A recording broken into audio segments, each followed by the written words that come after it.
કેન્દ્રીય મંત્રી કિરણ રિજિજુએ આજે લોકસભામાં વકફ સંશોધન બિલ રજૂ કર્યું હતું।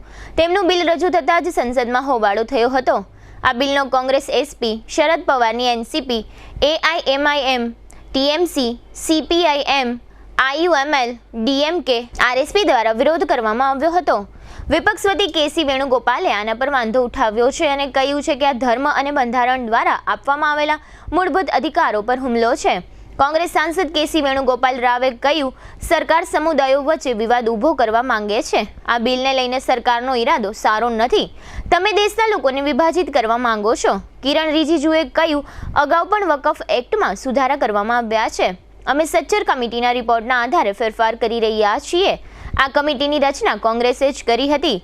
સપા સાંસદ મોહિબુલ્લાહે કહ્યું, વકફ સંશોધન બિલ મુસ્લિમોના અધિકારોની વિરુદ્ધ છે।